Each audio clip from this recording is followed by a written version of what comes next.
Aeroplane में ससुराल। अरे बहन जी कहाँ हो आप? आपको क्या लगा था आप नहीं बताओगी तो हमें पता नहीं चलेगा? हम पड़ोसी हैं आपके, सुख दुख खुशी गम सबके खबर रखते हैं।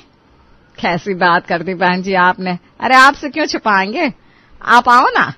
अरे बहन जी जब से हमें पता चला है ना कि आपके देवर नरेंद्र ने आपकी पूरी फैमिली को कनाडा बुलाया है, मेरी तो खुशी का कोई ठिकाना ही नहीं रहा। इतनी बड़ी खबर और हमें अब पता चल रही है। बिल्कुल ठीक सुना है बहन जी आपने। नरेंद्र के पुत्र की शादी है, इतना बड़ा बिजनेस है उसका, कनाडा में डॉलर कमाता है, डॉलर। हमारी पूरी फैमिली का प्लेन का टिकट भेजा है उसने। अरे बहन जी पूरे पिंड में इंटरनेशनल फ्लाइट में बैठने वाले आप लोग पहले हो। मैं तो कहती हूँ इस बात पर पार्टी होनी चाहिए थी। कोई छोटी मोटी बात है क्या जी? आपको याद है वो अपने परमिंदर भाई साहब, अरे उनका पुत्र 2 घंटे की फ्लाइट लेकर गोवा गया था। उन्होंने तो जी पूरे पिंड में देसी घी के लड्डू बंटवाए थे। मैं तो कहती हूँ इंटरनेशनल फ्लाइट से जा रहे आप, आपको तो ऐसी पार्टी देनी चाहिए कि गांव में लोग याद रखे। आंटी जी बात तो आपकी 16 आने सच है, जब लड्डू खाएं तो खिलाने से पीछे थोड़ी ना हटे जाएंगे। आप फिक्र ना करो जी, हमारी परसों की फ्लाइट है, कल दावत रखते हैं सबके वास्ते। पड़ोसन के कहने पर जस्सी और उसकी मां सुखबीर अगले दिन पूरे पिंड को लड्डू पूरी की दावत देते हैं और इसी के साथ गांव के बच्चे बच्चे की जुबान पर यह बात चढ़ जाती है कि वो लोग अमृतसर से कनाडा एरोप्लेन में बैठकर जा रहे हैं। और बहन जी हमारे माँ की साइड से कोई गया था कई साल पहले कनाडा, बता रहा था जी बड़ा दूर है कनाडा और बड़ी ठंड होती है उधर। अपना कंबल रजाई मफलर जैकेट सब पैक करके लेना और बहन जी खाने पीने का इंतजाम जरूर कर लेना। अब इतनी लंबी फ्लाइट में भूख लगेगी तो बार बार पायलट से ढाबे पर प्लेन थोड़ी ना रुकवा पाएंगे आप। प्लेन तो 1-2 बार ही रुकेगा, बार बार रोकने को बोलोगे ना तो पायलट नाराज हो जाते हैं। अच्छा हुआ बहन जी आपने बता दिया, मुझे तो पता ही नहीं था। मैं अचार पराठे लड्डू पैक करके ले जाऊंगी। वैसे भी आपके भाई साहब है ना, उन्हें थोड़ी थोड़ी देर में कुछ न कुछ खाने की आदत है। 2 दिन बाद। अरे मम्मी जी आपको पता है ना आज रात की फ्लाइट है हम लोगों की, तैयारी हो गई है ना आपकी? अरे हाँ जी बेटा तैयारी तो हो गई है, बस ये आलू के पराठे और लड्डू बनकर तैयार हो जाए। अचार तो मैंने पहले ही पैक कर लिया है, और कुछ खाने पीने की इच्छा है तो बता दे बेटा, मैं भी पैक कर लूंगी। ठीक है मम्मी जी इतने से हो जाएगा। 1 बोतल में लस्सी जरूर रख लेना, आपको तो पता ही है पापा जी बिना लस्सी के पराठे नहीं खा पाते। और हाँ पिंटू और डॉली के लिए भी रख लिया ना कुछ उनकी पसंद का। हाँ बेटा सबके लिए पैक कर लिया है, तू चिंता ना कर। पूरे परिवार के लिए खाना पैक करने के बाद सुखबीर फाइनली एयरपोर्ट के लिए रवाना हो जाती है। प्लेन में एयर होस्टेस उन्हें उनकी सीट पर बैठने के लिए कहती है। अरे मम्मी जी कहाँ रह गए आप? इतना बड़ा हवाई जहाज है, मैंने अकेले नहीं बैठना यहाँ। पिंटू के पापा को भी इधर भेजो। और मेरा पिंटू पुत्र कहाँ रह गया? अरे बहू पिंटू जस्सी दोनों मेरे साथ बैठे हैं और डोली अपने दादा के साथ पीछे बैठी हुई है। मम्मी जी ऐसे कैसे चलेगा? अरे आप बात करो ना एयर होस्टेस से, कुछ पैसे देकर अपनी सीट मेरे पास ही करवा लो ना प्लीज। अरे तू चिंता ना कर बेटा, मैं बात करती हूँ। सुखबीर बहू के साथ बैठे हुए पैसेंजर से सीट बदलने के लिए रिक्वेस्ट करती है। सॉरी मैं अपनी सीट पर ही बैठकर ट्रैवल करूंगा। बड़े खड़ूस लोग बैठे हैं यहाँ एरोप्लेन में, ट्रेन में तो लोग तुरंत सीट दे देते हैं। निक्के निक्के बच्चे हैं, ऐसा कैसे अपनी माँ से अलग बैठेंगे? अरे ये तो आपको टिकट कराते समय देखना चाहिए था ना। अब यहाँ बैठकर आप मेरा सर क्यों खा रही हैं? शांति से बैठिए, डिस्टर्ब मत करिए। अरे मम्मी इनसे कहने से कोई फायदा नहीं है। यहाँ जो सीट के नीचे बटन लगा हुआ है मैंने सुना है इसे दबाओ तो एयर होस्टेस आती है और जो भी दिक्कत हो ना वो सबकी मदद करती है। मैं बटन दबा के देखता हूँ। जस्सी एयर होस्टेस को बुलाने के लिए बटन दबाता है। बटन की आवाज सुनकर एक खूबसूरत एयर होस्टेस जस्सी के पास आकर खड़ी हो जाती है। मैं आपकी क्या मदद कर सकती हूँ सर? अरे पुत्र जी आप ही बताओ, छोटे छोटे बच्चों को उनकी माँ से अलग करना सही बात है क्या? नहीं जी बिल्कुल अच्छी बात नहीं है, लेकिन आप ये बताओ कौन आपके बच्चों को माँ से अलग कर रहा है? पुत्र मैं अपने देवर की यहाँ जा रही हूँ, उसके बेटे की शादी है ना, उसी में शामिल होने के लिए सभी लोग अभी तो फैमिली जा रहे हैं। लेकिन प्लेन में आने के बाद अब तो मुझे पछतावा हो रहा है कि मैंने गलत प्लेन में टिकट करवा ली। क्या हुआ मैम, आप ऐसे क्यों कह रही हैं? आपको कोई प्रॉब्लम है तो मुझे बताइए ना। अरे भाई बताने के लिए तो आपको बुलाया है, लेकिन आप पूरी बात सुन ही नहीं रही, बीच में ही बात को काट देती हैं। आपको हुई असुविधा के लिए मैं आपसे माफी मांगती हूँ। आप बताइए मैं आपकी क्या मदद कर सकती हूँ? अरे मम्मी जी आप रहने दो, इतना घुमा फिरा कर बताओगे तो खाक समझ में आएगा मैडम जी को। मैडम जी मैं आपको बताता हूँ, ये मेरे भतीजे भतीजी हैं। बेटा पैर छुकर पैरे पहना करो। इतना कहते ही दोनों बच्चे कूदकर अपनी सीट से खड़े हो जाते हैं और एयर होस्टेस के पैर छूने लगते हैं। अरे अरे, ये क्या कर रहे हैं आप? इसकी कोई जरूरत नहीं है। आप बस मुझे ये बताइए, मैं आपके लिए क्या कर सकती हूँ? हाँ जी, वही तो बता रहा है। ये मेरे दोनों भतीजा भतीजी है ना, इनको अपनी मम्मी के साथ बैठना है, लेकिन आप लोगों ने टिकट इस तरह से करा दिया कि दोनों बच्चे अपनी मम्मी से अलग बैठे हुए हैं। अब आप एक बात बताओ जी, इतना पैसा खर्च करके कन्नाड़ा जा रहे हैं हम लोग, पूरा परिवार एक साथ नहीं बैठेगा तो सफर में मजा कैसे आएगा? अगर सब अलग अलग ही बैठ कर जाएंगे तो विद द फैमिली जाने वाली बात कहाँ रह जाएगी। और वैसे भी ना, ये बीजी है ना, बीजी मतलब मेरी दादी, इनको ना थोड़ा कम सुनाई देता है। अब अकेले उधर बैठी हुई परेशान हो रही एज बेचारी। आपके प्लेन में बैठे हुए पैसेंजर तो हमारी बात सुनने के लिए तैयार ना है। हमने उन्हें समझाने की बहुत कोशिश की थी कि हमारी पूरी फैमिली को एक साथ बैठने दो, लेकिन कोई अपनी सीट छोड़ने को तैयार नहीं है। वैसे उधर आगे ना काफी सारी सीट खाली पड़ी हुई है, हम लोग उधर शिफ्ट हो जाते हैं। अरे सर, उधर बिजनेस क्लास है, ऐसे कैसे आप लोग अपनी दादी के साथ उधर बैठ सकते हैं? हाँ, तो आप हमें कम समझ रहे हो क्या? हम भी बिजनेस वाले हैं, पूरे अमृतसर में पापड़ का वर्ल्ड फेमस बिजनेस है हमारा। मैडम, आप समझ नहीं रही हैं, ऐसा नहीं होता है। हमने सुना था कि एयर होस्टेस पैसेंजर की मदद के लिए होती है, फिर आप हमारी मदद क्यों नहीं कर रहे? देखो जी, आप ऐसा करो, प्लेन को वापस मोड़ लो, हमें नहीं जाना आपकी फ्लाइट में। हाँ, क्या कहा? वापस मोड़ ले? अरे ये कैसी बात कर रहे हैं आप लोग? आप प्लीज शांत हो जाइए, मैं देखती हूँ मैं क्या कर सकती हूँ, प्लीज कोऑपरेट। इतना कहकर एयर होस्टेस वहां से चली जाती है। कीर्ति, प्लीज इन पैसेंजर्स को तुम अटेंड कर लो, मुझे तो चक्कर आने लगे हैं इनकी बातें सुनकर। मन तो कर रहा है कि एक चप्पट लगा दूं, लेकिन क्या करें, अभी हम ड्यूटी पर हैं, इसलिए चाहकर भी कुछ नहीं कर सकते।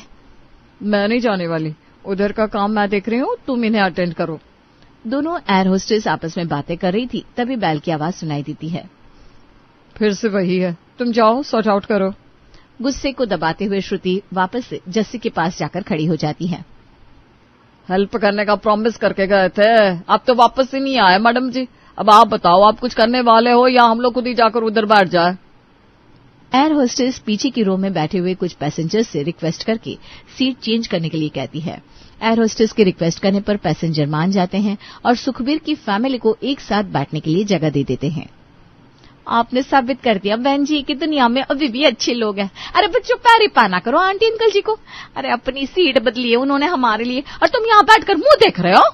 माँ की इतना कहते ही दोनों बच्चे लपक कर अपनी सीट से उठ जाते हैं। अरे अरे, ये क्या कर रहे हैं आप लोग? बार बार सीट से क्यों उठ जाते हैं? ये एरोप्लेन है, कोई बस नहीं है जिसमें आप लोग खड़े होकर ट्रैवल करोगे। आप अपनी सीट पर बैठे रहो प्लीज। सीट का मामला सेटल करने के बाद एयर होस्टेस श्रुति वापस अपनी कैबिन में चली जाती है। हो गया सब सेटल? अरे यार, बस तू नाम मत ले इन लोगों का, दिमाग का दही करके रख दिया है इन्होंने। अब तो मेरी पेशेंस भी जवाब दे रही है। मैंने सब रेडी कर दिया है, पैसेंजर्स को चाय कॉफी सर्व करना स्टार्ट करते हैं। कीर्ति की बात सुनकर श्रुति ट्रॉली लेकर पैसेंजर्स की तरफ आने लगती है। देख रहे हैं मम्मी जी, आप पर से आ रही है वो एयर होस्टेस। हाय, कितनी सोहनी है ना मम्मी। आप ना मम्मी जी कुछ समझते ही नहीं हो, आपको कोई फिक्र ही नहीं है अपने पुत्र की शादी की। कुछ तो करो, आप इससे मेरी शादी की बात चलाओ ना। अरे बेटा, अगर ऐसी बात थी तो मुझे पहले बताना चाहिए था ना। लाखों में एक है मेरा पुत्र, ऐसा हो ही नहीं सकता कि कोई लड़की तुझसे शादी करने के लिए इनकार कर दे। लेकिन बेटा, तुझे भी ना थोड़े हाथ पैर चलाने पड़ेंगे। कुड़ी को लगना तो चाहिए कि मुंडे में बात है, तभी तो कुड़ी हाँ करेगी। माँ की बात सुनकर जस्सी एक बार फिर से बेल प्रेस कर देता है, जिसे सुनकर श्रुति फिर से उनके पास जाकर खड़ी होती है। क्या हुआ, आपको कुछ चाहिए था? नहीं जी, मुझे कुछ नहीं चाहिए, और वैसे भी आप फिक्र ना करो जी, मुझे कुछ चाहिए होगा तो मैं खुद उठ कर ले लूंगा। वो तो आपसे मिलने का मन कर रहा था तो बस इसीलिए बेल बजा दी। कैसी बात कर रहे हैं आप? मेरे पास और भी काम होता है, ऐसी हरकत करके मेरा समय बर्बाद मत करिए। श्रुति इतना कहकर जाने लगती है।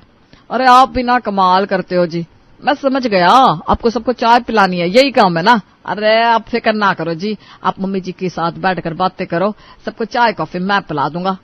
अरे ये क्या कर रहे हैं आप? ऐसे थोड़ी ना होता है। अरे मैंने बोला ना, आप इत्थे बैठो, गल्ले करो जी मम्मी से। इतना कहकर जस्सी श्रुति को अपनी सीट पर बिठा देता है और उसकी ट्रॉली लेकर पैसेंजर्स के पास पहुंच जाता है।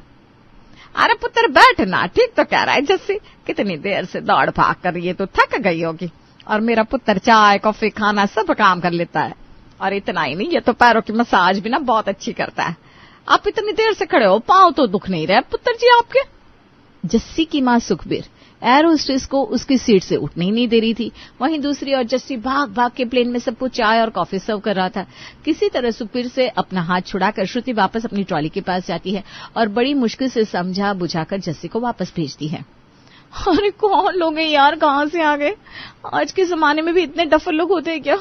मुझे लग रहा है इतने कॉम्प्लिकेटेड लोग मैंने अपनी सर्विस में आज पहली बार देखे हैं। कुछ समझ में ही नहीं आता इनको। श्रुति एक तरफ खड़ी बड़बड़ा रही थी, तभी उसे अपने पीछे से सुखबीर की आवाज सुनाई देती है।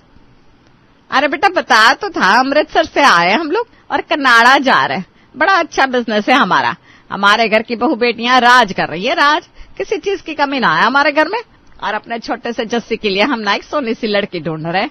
एक बात कहूं, मुझे बड़ी सोहनी लगी तो ऐसे जल्दी कुड़ियां पसंद नहीं आती मुझे, लेकिन तेरे तो बात ही कुछ आ रहा है। सुखबीर की बातों का जवाब देने की हिम्मत अब बेचारी श्रुति के अंदर बची नहीं थी। आप यहाँ क्या कर रही हैं? आपको अपनी सीट पर बैठना चाहिए। हाँ जी, तो सीट पर ही तो बैठ कर आ रहे तब से। इधर तो मैं वॉशरूम के लिए आई थी।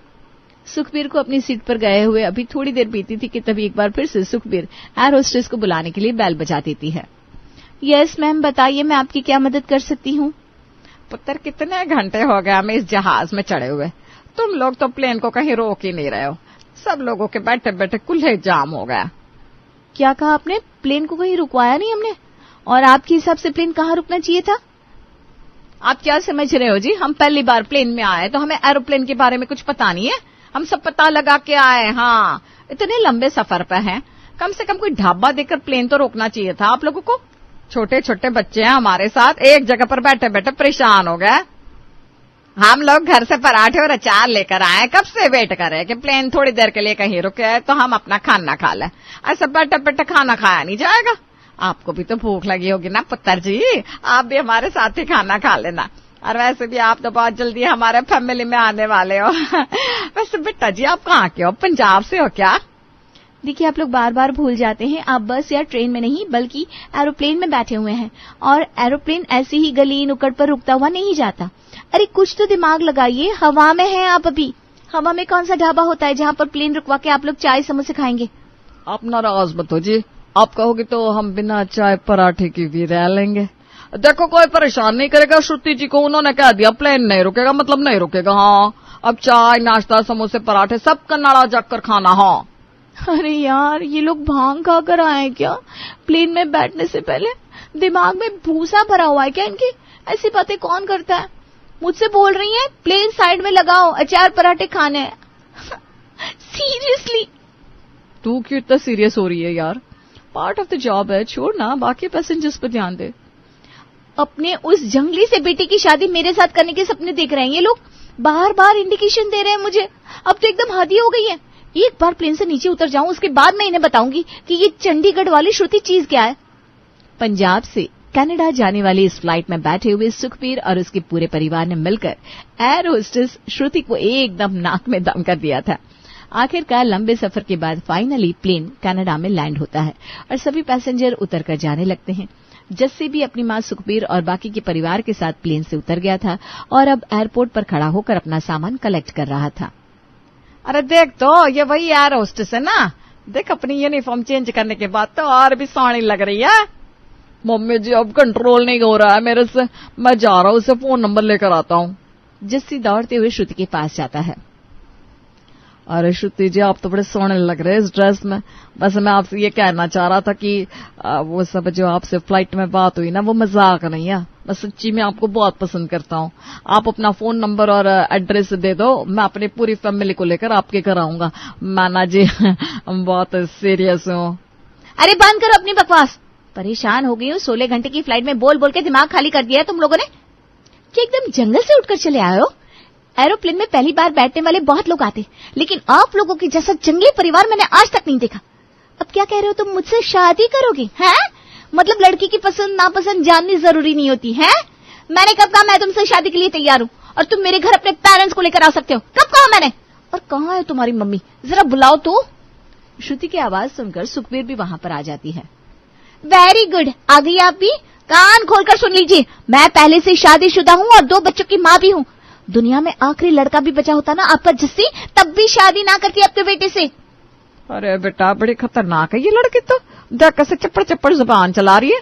और यहाँ एरोप्लेन में तो बड़ा ही मुस्कुरा के बात कर रही थी। हाँ कर रही थी मुस्कुरा की बात, वो मेरा जॉब था, ड्यूटी पर थी मैं। माँ कसम अगर आप लोग प्लेन में ना होकर कहीं और मिले होते ना मुझे, तो मैं तुम्हें बताती कि मैं क्या चीज हूँ। तुम लोग जा रहे हो या मैं अभी अम्मा बहन पर आ जाऊं? मम्मी जी मेरी शादी। अरे बेटा चल तू, बड़ी बदतमीज लड़की है तू। चल उधर शादी में कोई और लड़की देख लेंगे पुत्र, यह तो बड़ी मुंह फट है। तेरे लिए तो गौ जैसी लड़की देख कर लाएंगे। अब जा पुत्र। श्रुति के तेवर देखकर सुखबीर और जस्सी के तेवर एकदम ढीले हो गए थे और वो वहां से सर पर पांव रखकर भाग लेते हैं।